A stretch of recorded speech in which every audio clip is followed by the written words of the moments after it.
नमस्कार दोस्तों, मैं विवेक कुमार। आज हम लोग इस चैनल पे सीखते हैं ई श्रम कार्ड, जो कि ई श्रम पोर्टल पे अभी सभी का रजिस्ट्रेशन किया जा रहा है। तो दोस्तों, सबसे पहले आपको जानना चाहिए आखिर ये ई श्रम कार्ड क्यों ऐसा रजिस्ट्रेशन हो रहा है, आखिर होता क्या है। तो इन सब चीज़ के बारे में थोड़ा हम लोग डिस्कस कर लेते हैं। उसके बाद रजिस्ट्रेशन का प्रोसेस सारा चीज़ आप देख सकते हैं, आप खुद से कर सकते हैं, चाहे वो सेविका दीदी हो या कोई भी हो। आपके पास यदि एंड्रॉयड फ़ोन है तो आप घर बैठे आसानी से खुद से कर सकते हैं।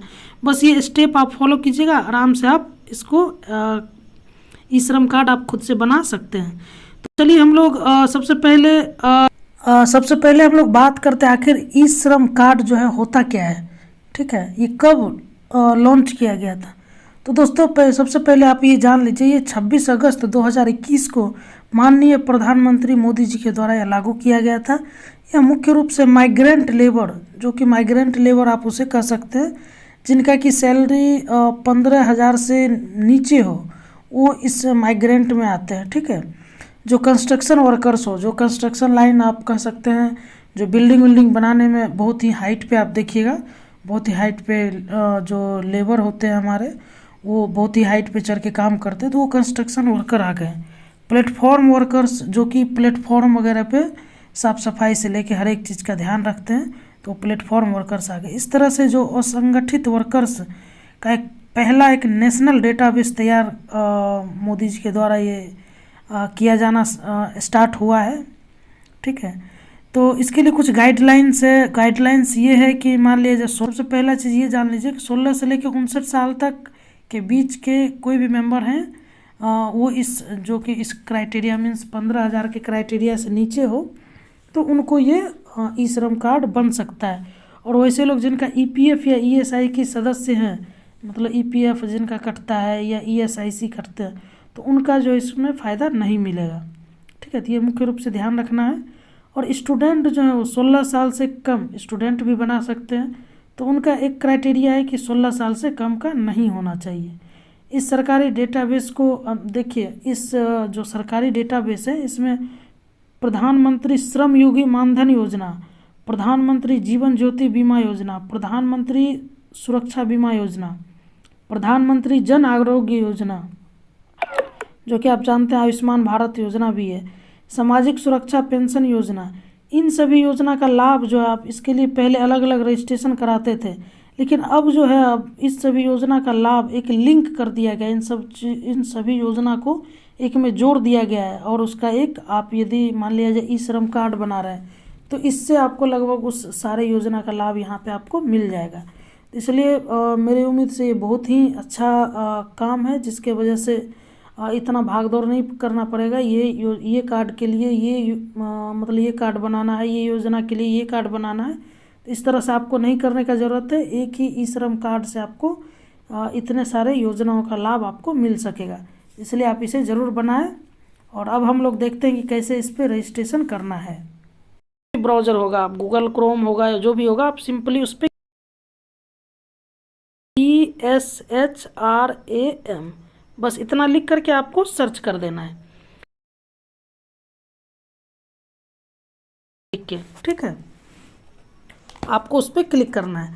मैं अपना करके आपको बस एक दिखा रहा हूँ कि कैसे करना है। ठीक है, तो आप इसको चाहे कॉपी कर सकते हैं, जैसे कीजिएगा आपका आसानी से हो जाएगा। ठीक है, तो इसलिए मैं अपना यहाँ पे आपको करके दिखा रहा हूँ। आप जैसे ही थोड़ा सा नीचे जाइएगा तो आप यहाँ पे देख सकते हैं रजिस्टर ऑन ई श्रम ऑलरेडी रजिस्टर्ड, ये जो सबसे ऊपर वाला जो आपको दिख रहा है, इस पर आपको क्लिक करना है। देखिए, रजिस्ट्रेशन भी 2 तरीके से हो रहा है। यदि आप खुद से कर सकती हैं, सेविका और सहायिका जो हमारे डिपार्टमेंट्स हैं, उनको करना है इसमें। ठीक है, यदि आप खुद से कर सकती हैं तो आप आसानी से कर सकती हैं। कहीं कोई स्टेप आप जो आपके घर में थोड़ा बच्चे जो भी होंगे, आप उनसे थोड़ा हेल्प लीजिएगा, तो आसानी से वो इंग्लिश जो है वो पढ़ के बता देंगे और आप आसानी से कर सकते हैं। ठीक है, तो या तो फिर आप नहीं कर सकते हैं, तो आप देखिए, रजिस्ट्रेशन का यहाँ पे एक सेल्फ रजिस्ट्रेशन है और एक CSC के थ्रू हो रहा है, जो कॉमन सर्विस सेंटर आपके घर के बगल में होगा। और अभी आप जान रहे, कुछ दिन पहले ही आप लोग का ट्रेनिंग एक करवाया गया था वहाँ पे, तो वही CSC सेंटर है, जहाँ से कि आपका आसानी से हो जाएगा। कुछ फी होगा शायद, आप देख लीजिएगा, नहीं तो आप घर बैठे आसानी से आप सीख सकते हैं। क्यों नहीं सीख सकते? हमारे सेविका दीदी इतनी भी पीछे नहीं है, आसानी से सीख सकती है, आसानी से कर सकती है। तो चलिए हम लोग देखते हैं। जैसे आप आइएगा, देख सकते हैं यहाँ पे सेल्फ रजिस्ट्रेशन है, यहाँ पे आधार नंबर मांगा गया है। और एक चीज़ आप ध्यान रखिएगा, आधार नंबर जो मोबाइल नंबर जो आपका लिंक होगा वही मोबाइल नंबर यहाँ पे डालिएगा। यदि आपका लिंक नहीं है तो मुश्किल से 5 मिनट लगता है। आप जाइएगा किसी भी जहाँ पे आधार कार्ड अपडेट होता होगा, आधार सेंटर पे, वहाँ पे आप जाइएगा, बोलिएगा मुझे मोबाइल नंबर अपडेट कराना है, पुराना वाला नंबर मैं भूल चुका हूँ, नया वाला नंबर अपडेट कराना है, तो वो तुरंत कर देंगे। 5 से 10 मिनट लगेगा लेकिन वो कर देंगे, ठीक है। तो बस इसमें मैंडेटरी वही है कि आपके पास आधार मोबाइल से लिंक वाला नंबर होना चाहिए। तो चलिए हम लोग को यहाँ पे आधार लिंक्ड मोबाइल नंबर मांगा गया, मैं यहाँ पे अपना मोबाइल नंबर डालता हूँ, ठीक है। तो मेरा मोबाइल नंबर है जो मैं यहाँ पे डाल रहा हूँ, ये मेरा आधार से लिंक्ड नंबर है, ठीक है। और यहाँ पे देखिए जो इंटर कैप्चा है वो कैप्चा डालना है। आर कैपिटल में है तो कैपिटल में आप भी डालिए, एल कैपिटल में है, टी कैपिटल में है, फिर 9 है तो आप भी 9 डालिए, फिर एस और पी है। देख लीजिए, आप जो कैपिटल मीन्स जो बड़े अक्षर में है आप वो डालना है। उसके नीचे जब आप जाइएगा तो EPFO और ESIC, आपको कंडीशन पहले ही बता चुका हूँ। जिसके पास EPF और ESIC कार्ड यस होगा मीन्स उसके पास होगा, तो उनको इसका लाभ या इसमें नहीं जोड़ा जाएगा। तो इसलिए आपको नो करना है, क्योंकि हमारी सेविका दीदी की सैलरी उतना नहीं है, तो इसलिए हम लोग को यहाँ पे नो करना है और यहाँ पे सेंड OTP पे क्लिक करना है। जैसे ही आप क्लिक कीजिएगा तो मेरे इसी नंबर पे आएगा मैसेज भी। तो देखिए आप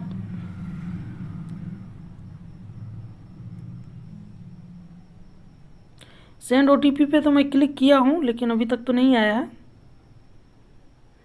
हाँ अब लिया, उस समय नहीं लिया था, अब देखिए अब आता है मैसेज। हाँ मैसेज आ चुका है, तो आप देख सकते हैं मेरा ये मैसेज है 178 इस तरह से आपके फ़ोन में भी मैसेज आएगा, आप इसको यहाँ पे डाल दीजिएगा, ठीक है। तो क्या है 1178496, आप इतना डालने के बाद आप इसमें सबमिट कर दीजिएगा, ठीक है। जैसे ही सबमिट कीजिएगा आपको यहाँ पे आधार नंबर मांगा जा रहा है, तो मेरा आधार नंबर जो है मैं वो डाल रहा हूँ 4741, ठीक है। उसके बाद है 0735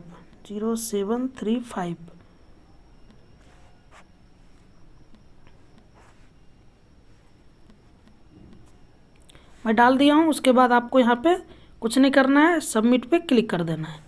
जैसे ही आप सबमिट क्लिक कीजिएगा, एक बार आपका मोबाइल नंबर वेरीफाई हुआ था, अब यहाँ पे जो है आपका आधार नंबर और मोबाइल जो लिंक्ड है वो वेरीफाई के लिए आपको फिर से यहाँ पे एक OTP आपके फ़ोन पे जाएगा, ठीक है। तो आपको यहाँ पे क्या करना है, वही जो फ़ोन पे जाएगा उसको यहाँ पे डालना है। तो देखिए अभी तक तो फिर से दोबारा नहीं आया है मेरे पे, कब तक आता है।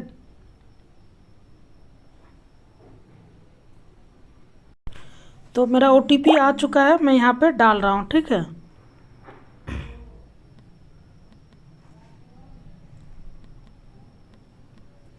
डालने के बाद आपको ये वैलिडेट जो दिख रहा है ब्लू कलर में, आपको उस पर क्लिक करना है।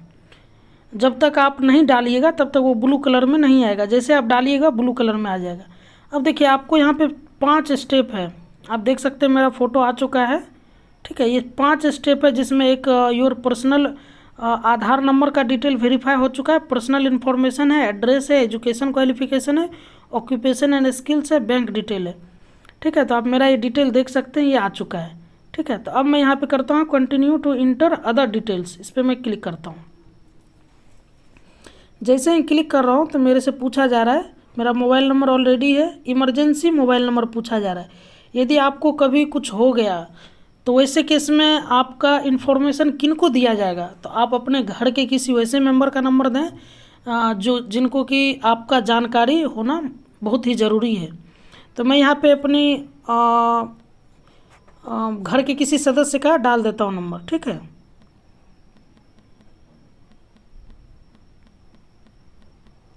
मैं यहाँ पे नंबर डाल दिया हूँ। ईमेल आईडी पूछा जा रहा है। एक चीज़ आप ध्यान रखिएगा, जो रेड कलर में दिख रहा है, रेड डॉट आपको दिख रहा है, वो कंपलसरी है, वो आपको डालना ही डालना है, तभी ये लेगा, ठीक है।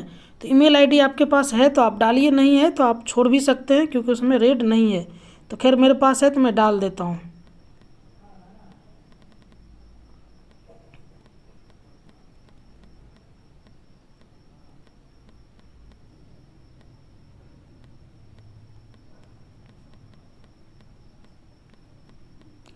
मैं यहाँ पे अपना डाल दिया हूँ। उसके मैरिटल स्टेटस आपसे पूछा जा रहा है आप मैरिड हैं, शादीशुदा हैं या नहीं है, तो मैरिड है तो मैरिड पे आपको क्लिक करना है, ठीक है। उसके बाद आपको यहाँ पे फादर्स नेम पूछा जा रहा है, तो मैं अपना यहाँ पे फादर्स नेम डाल दे रहा हूँ।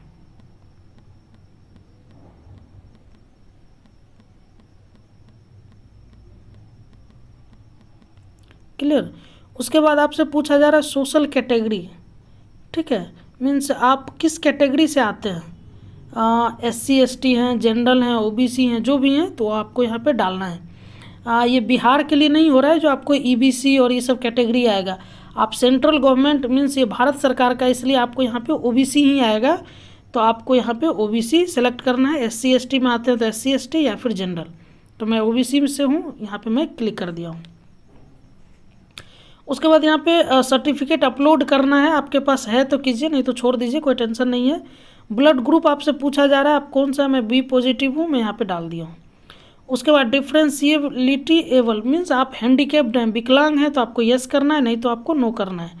उसके बाद nominee details means nominee means आपको कुछ हो जाता है, यदि खुदा खास्ते कुछ हो गया आपको, तो वैसे केस में मान लीजिए जैसे कोई भी वर्कर हैं या कोई भी हैं जो कि हाइट पे काम करते हैं, ठीक है, और उनको कुछ एक्सीडेंट या खुदा खास्ता ऐसा कभी ना हो, लेकिन भगवान यदि कुछ हो जाता है उनको, तो वैसे केस में आपके नॉमिनी को जो आपके बच्चे का पालन पोषण या ध्यान रख सके, तो उनका नाम यहाँ पे डालना है।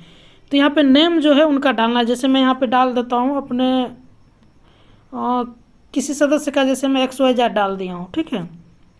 उसके बाद नॉमिनी डेट ऑफ बर्थ पूछा जा रहा है, चलिए मैं नेम ही डाल लेता हूँ, जैसे मैं अपने पापा जी का ही नाम डाल लेता हूँ,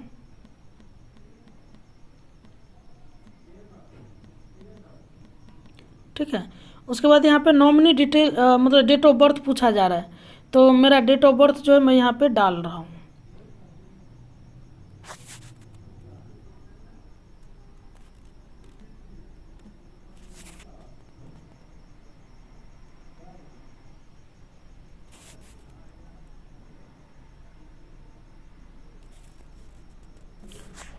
मैं अपना डेट ऑफ बर्थ सेलेक्ट कर लिया हूँ। उसके बाद जेंडर मेल हैं या फीमेल हैं, ठीक है, मीन्स यहाँ पे जो है नॉमिनी का मेल और फीमेल डालना है। मीन्स आप यदि अपने हस्बैंड का डाल रहे हैं तो हस्बैंड वो मेल होंगे तो उनका मेल डालना है। यदि आप अपने माँ का डाल रही हैं तो आप यहाँ पे फीमेल सेलेक्ट करेंगे। तो मैं यहाँ पे बाबूजी का डाल रहा हूँ तो मैं यहाँ पे मेल सेलेक्ट किया हूँ। अब पूछा जा रहा है आप रिलेशनशिप विथ यू मीन्स आपका उनके साथ कैसा रिलेशन है, आप उनके कौन हैं। तो मैं यहाँ पे रिलेशनशिप डालता हूँ, जैसे मैं उनका बेटा हूँ तो मैं यहाँ पे क्या किया हूँ, सन डाल दिया हूँ। फादर ग्रैंडफादर जो भी आपका उनसे रिलेशन है आप यहाँ पे डालना है, ठीक है। तो उसके बाद रिलेशन आपका उनके साथ क्या रिलेशन है, तो मेरे वो पिताजी हुए तो मैं यहाँ पे फादर डाला हूँ, ठीक है।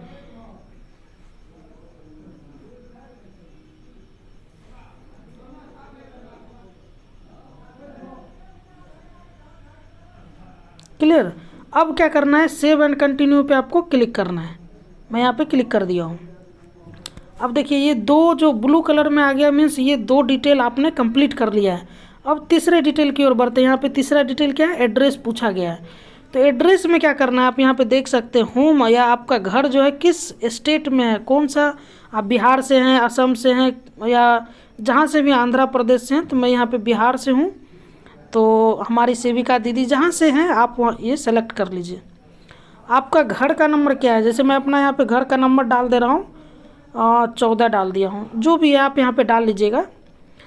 थाना खरीक बाज़ार ये मेरा घर का है। स्टेट फिर यहाँ पे मैं बिहार सेलेक्ट किया हूँ, डिस्ट्रिक्ट में मैं भागलपुर सेलेक्ट किया हूँ, ठीक है। सब डिस्ट्रिक्ट तहसील आपको सेलेक्ट करना है तो कर लीजिए। खरीक है मेरा, मैं खरीक कर लिया हूँ। पिन कोड ऑलरेडी यहाँ पे फिल भर के आ जाएगा, इसमें आपको कुछ छेड़छाड़ नहीं करना है। उसके बाद पूछा जा रहा है स्टेइंग एट करेंट लोकेशन, आप कितने साल से यहाँ पे रह रहे हैं। तो मैं मोर देन 25 साल से मैं मतलब यहाँ पे रह रहा हूँ, क्योंकि मेरा दादी घर यहीं पे है तो मैं ये सेलेक्ट कर लिया हूँ। उसके बाद यहाँ पे सेव एंड कंटिन्यू पे मैं क्लिक करता हूँ। जैसे आप क्लिक कीजिएगा देख सकते हैं आप यहाँ पे 3 डिटेल्स जो है मेरा कंप्लीट हो चुका है। अब अगला एजुकेशन डिटेल्स। एजुकेशन डिटेल्स में मैं कहाँ तक पढ़ा लिखा हूँ, जो सेविका दीदी कहाँ तक पढ़ी लिखी हैं वो यहाँ पे डालना है। जैसे मैं डाल देता हूँ मैं पोस्ट ग्रेजुएट हूँ, तो मैं यहाँ पे डाल दिया हूँ।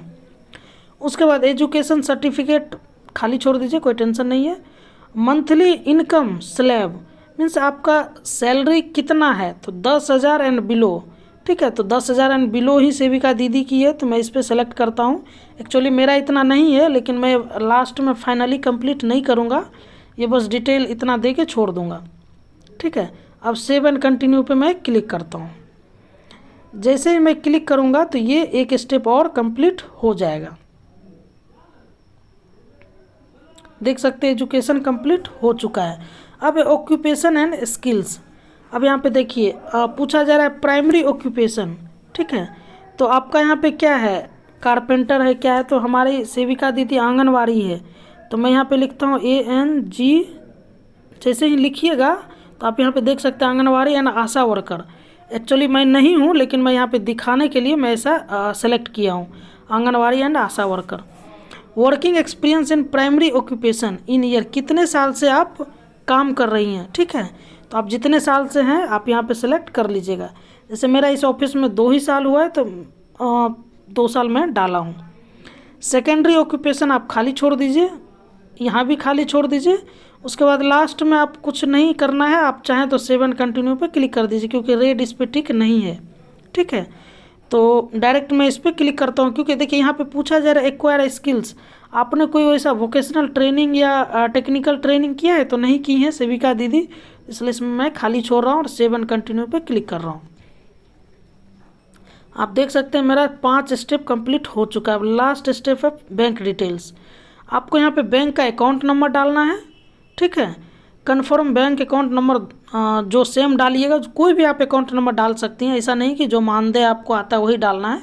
जो भी आपके पास अकाउंट नंबर आप यहाँ पे डाल सकती हैं, ठीक है। कन्फर्म बैंक अकाउंट नंबर दोनों डालना है। उसके बाद अकाउंट होल्डर का नेम डालना है, और यहाँ पे IFSC कोड डालना है, ठीक है। और बैंक का नेम डालना है, कौन सा स्टेट बैंक है या जो भी है, और ब्रांच का नेम, ब्रांच नेम जैसे मैं डाल देता हूँ स्टेट बैंक खंजरपुर या जो भी है, यहाँ पे आपको डालना है। सेव एंड कंटिन्यू पे जैसे आप क्लिक कीजिएगा तो आपका ये फाइनली कंप्लीट हो जाएगा, और आपका वहाँ पे ई श्रम कार्ड जो है बन करके आपका फेस के साथ दिखने लगेगा। और वहाँ पे एक नीचे जाइएगा तो लास्ट में एक ऑप्शन है डाउनलोड का, आप उस पर क्लिक कीजिएगा तो ये आपके फ़ोन में डाउनलोड हो जाएगा। आप चाहें तो उसे प्रिंट भी करा सकते हैं। आप कहीं भी जहाँ भी आपके ऑफिस में ही आइए या फिर कहीं भी हो, जहाँ भी आपको 5 रुपये लेंगे और वो प्रिंट करके दे देंगे, ठीक है। तो क्योंकि अब लास्ट स्टेप मैं डालूंगा तो मेरा बन जाएगा, तो मुझे बनाना नहीं है, मैं सिर्फ आप लोगों के हेल्प के लिए ये किया था। तो चलिए, यदि आप ये सीख पाई हैं, यदि कोई भी दिक्कत हो तो आप बेझिझक मुझे कॉल कर सकती हैं। कहीं भी कोई परेशानी हो या कोई भी बाहरी मेंबर या कोई भी देख रहे हैं तो किसी तरह का प्रॉब्लम हो तो मेरा नंबर है, आप उस पर मुझे कॉल करके पूछ सकते हैं, ठीक है। तो मेरी उम्मीद से आप सीख पाए होंगे, और यदि आपको अच्छा लगा हो तो ये आपका ICDS परिवार आपका चैनल है, और इसको लाइक शेयर एंड सब्सक्राइब जरूर कीजिएगा। धन्यवाद।